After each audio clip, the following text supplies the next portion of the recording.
ഈ waste plastic ചാക്കുകളൊന്നും നിങ്ങൾ കളയരുത് കേട്ടോ. ഇത് നാലാക്കി മടക്കി നമുക്ക് ഇത് കട്ട് ചെയ്തെടുത്ത് നമുക്കൊന്ന് മെഷീനിൽ അടിച്ചെടുത്ത് കഴിഞ്ഞാൽ,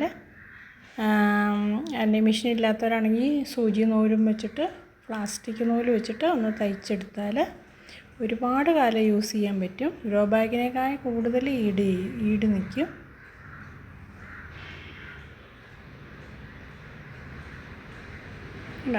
എനിക്ക് ഈ പ്ലാസ്റ്റിക് ഒരു ചാക്ക് മുറിച്ചിട്ട് 4 പീസ് വെച്ച് അങ്ങനെ 2 ചാക്കിൽ എനിക്ക് 8 പീസ് കിട്ടിയിട്ടുണ്ട്. നല്ല നല്ല നീറ്റാണ്, നല്ല വൃത്തിയിൽ കുറേ കാലം യൂസ് ചെയ്യാൻ നല്ല ഈട് നിൽക്കുന്ന ആണെന്ന് എനിക്ക് തോന്നുന്നുണ്ട് കേട്ടോ. ഞാൻ ഫസ്റ്റിൽ ചെയ്യുകയാണ്, മുമ്പ് ഞാൻ ചെയ്തിട്ടില്ല. അതിൽ അത്ര പെട്ടെന്നൊന്നും കീറിപ്പോകുമെന്ന് എനിക്ക് തോന്നുന്നില്ല. അതുകൊണ്ടാണ് ഞാൻ മണ്ണ് നിറച്ച് കാബേജ് നട്ടു, പയർ, വെണ്ട, തക്കാളിയൊക്കെ ഞാൻ നട്ടിട്ടുണ്ട്. എന്തായാലും ഒരു 2 വർഷം സുഖമായിട്ട് നിൽക്കും.